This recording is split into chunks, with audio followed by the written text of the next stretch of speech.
Hi folks, we are Sophie and Philippe, two professional chefs and regenerative farmers. Currently we're setting up our second regenerative farm in central Portugal, where we grow food for our local community and share our knowledge both on the land and in the kitchen.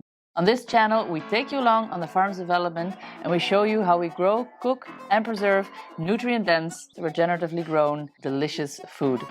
In a time where the food we're eating is literally killing us, the most powerful and impactful action one could take is to consume nutrient-dense, regeneratively grown, clean food. Let's grow it, let's cook it, let's do it. Today is the day I'm going to show you guys what to do if you're drowning in cayenne peppers. But now before we begin, let's talk about some disclaimers that are needed in order for me to start this video. And that is that, of course, there are millions of delicious hot sauces out there that are native to certain countries and cultures and therefore have specific recipes. These are none of those.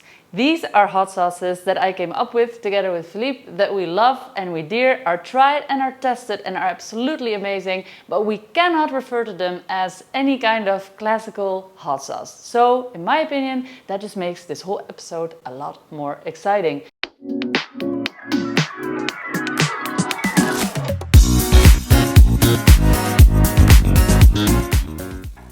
Sambal, gaya, belanda. So I made this name up, but this is literally the translation, meaning sambal made by a Dutchie. I'm the Dutchie, this is a sambal. So this is my take on an Indonesian sambal.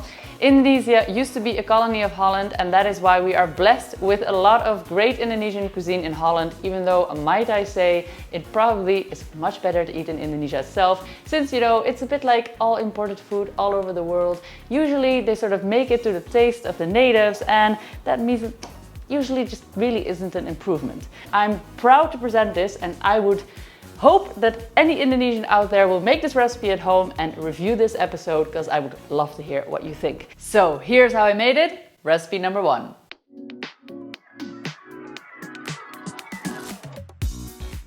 This weird looking package is shrimp paste. It smells horrible, but trust me, it is absolutely essential to this dish. We're going to start off by sauteing 170 grams of onions in our wok. And once they are golden, we're going to then add 30 grams of garlic and also about 30 grams of ginger. Give that a minute or 3 and give it a little toss every now and then. Then add 1 tablespoon of this extremely smelly but delicious shrimp paste.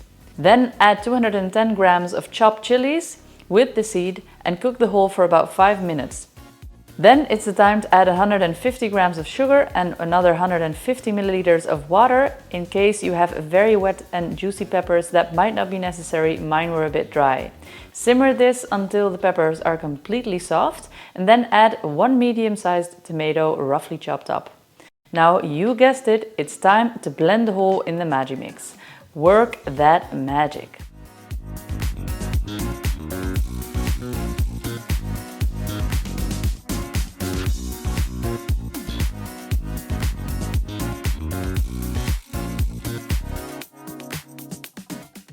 Return it to the pan, reduce it until it has thickened up but is still runny, and then go ahead and place it in a clean and sterile jar.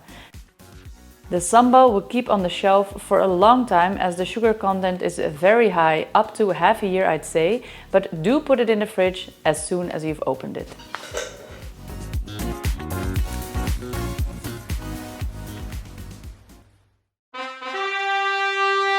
Now let's get quirky with my chilies. Swimming in persimmon.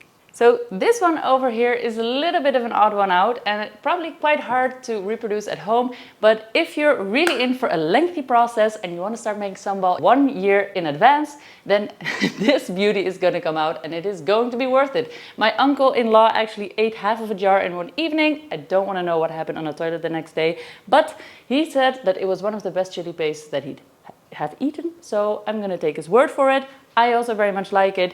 Let's get into how I made this. It's a little strange, but I wanted to share it with you anyway.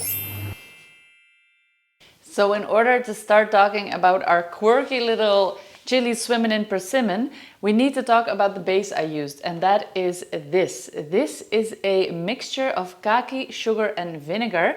These are actually the result of a cooking experiment I did last year with kaki gone wrong. We have a big kaki tree, we harvested tons of kakis. I wanted to try to preserve them in different ways, but unfortunately, kakis are very high in tannin, and tannin reacts with the saliva in your mouth, with the protein in your saliva to be specific. So it binds to it, creating that horrible cat tongue experience. So I was trying to find ways to get rid of that sensation. I didn't quite manage. I did manage, however, to make, sort of by accident, this weird mixture that I used as the base. Now, this is 30% kaki, 30% sugar and 30% vinegar with a little bit of bicarb, salt and cinnamon. And I let this stand and ferment for 1 year, and the result will surprise you. It became somewhat of a jelly, so this is no longer liquid. This will just stay, as you can see, in this shape. So it's sort of gelatinized. And I am no chemist, but I am a cook, so I like to try things and see if they are actually pleasant to eat. Definitely alcohol has formed in this mixture, and it still has that cat tongue, but it has an extremely delicious floral scent to it. And I was inspired to use this as the base for our sauce, and this is exactly what is giving it that tangy and very floral kick, which is delicious. So if you're going to try this at home, I don't know if you need to let this stand for an entire year, but I would definitely give it up to a month, and I would check if it is food safe. How do you do that? Alright folks, let's have a serious sit down for a moment and talk about some food safety, shall we? Of course, always maintain basic hygiene. Wash your hands, wash your tools, wash your surfaces. Don't keep raw meat out of the fridge and all of that. That is not what we're talking about today. Those are sort of the standard practices that I think most people are aware of. What I want to talk to you today is about your pH levels of your food when you're trying to store things on the shelf. And that is why I have this neat little tool, and I highly advise anybody doing a lot of home fermentation and canning and all of that preserving, all of that good stuff. It's really great to have one of these in your house. They cost about 80 bucks. 79.95 euros to be specific, this one. And with this neat little tool, you can measure the pH levels of your food. That is relevant because botulism, which is actually the only foodborne illness that actually is a silent killer, you cannot detect it by smell or look, and it can actually kill you, and it thrives in anaerobic environments. So when you are canning stuff and you are storing stuff in jars, usually those are anaerobic environments if done well, and therefore they are the most dangerous. So what you want to achieve is you want to achieve a pH lower than 4.6, but even preferably towards 3.5. That is quite acidic. And if you are not working with vinegar, but you are home fermenting, it is good to know to what acidity your ferment actually got. So that is what I use. And that is also how I knew that this kaki mixture that I made was food safe, because I tested it and it was actually at 3.8, so that was safe, and it also tasted good. It had a slight alcoholic taste to it as well. Alcohol is also another great preservative. So I felt confident that we can use this in my sambal paste. I made the sambal paste, I tasted it again, I then again pH measured it, and therefore I'm safe that I am not accidentally going to off my family. Pretty important.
Now let's move on to the old people pleaser. To make this chili paste milder, we're using 1 kilogram of red peppers, which we roast in the oven for about 20 minutes on 190 degrees Celsius. No adding of any oil. I then roughly chopped up 550 grams of cayenne peppers, put it all together and blended it in the blender. Afterwards, we are adding 2% of salt. This is to let the paste ferment on the shelf for about 1 week. Lactofermentation will set in, just like when you are making sauerkraut.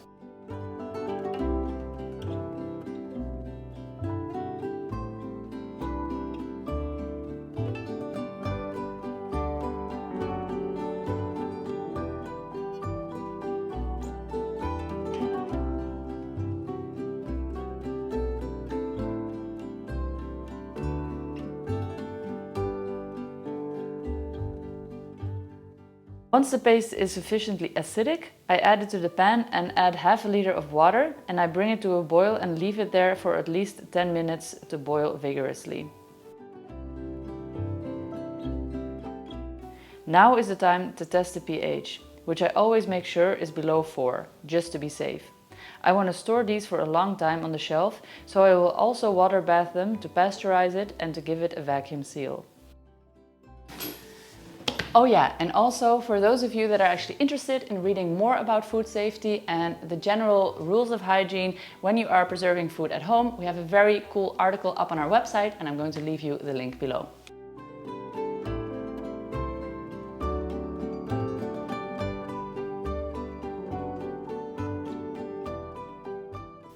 I water bath them fully submerged for about 15 minutes. Then I take them out, let them cool down, and voila, a simple chili sauce to cook with or to spice up a dish is born. This sauce is quite plain and therefore I call it everyone's friend.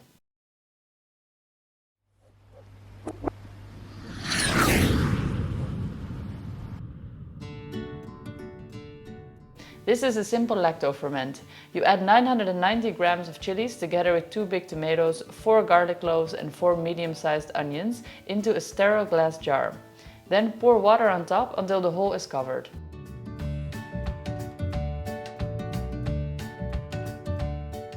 Then strain the water back and add 2% of the water's weight in salt.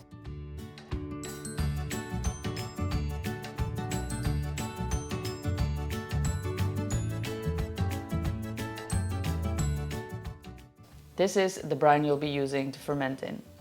Return the now salted water into the jar.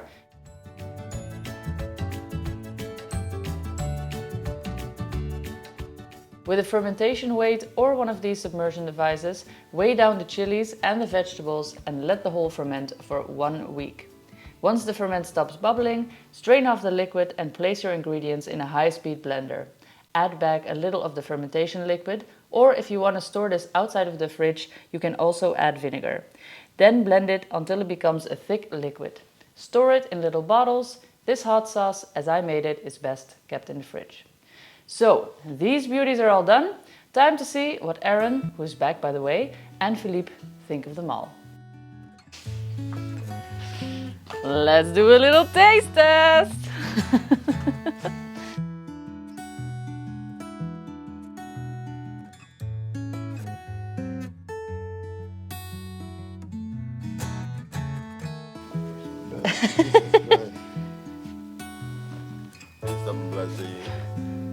Yeah, there you go. Ooh, I'm even a little bit unsure with which one to begin. I'm gonna give it to you better. It was not facing you, so it wasn't good. Alright, stop. Don't taste it yet. Alright, go for it, guys.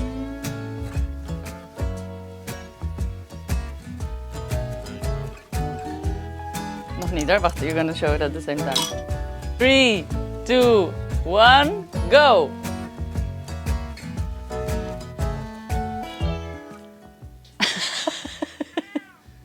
Wow. Garlic, ginger, should say. This tastes like Chinese. Delicious. Like a jam. I like this.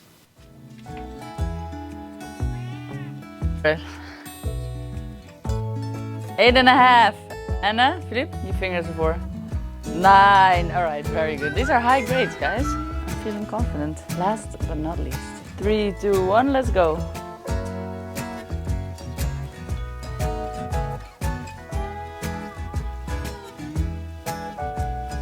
Alrighty, hold it to your chests. And reveal. 7. My favorite was the Sambal gaya belanda because it was very sweet and it tastes like from a Chinese restaurant. My favorite. So my favorite was the sambal, full of flavors, full of layers, very spicy, very sweet, very easy to eat. Loved it.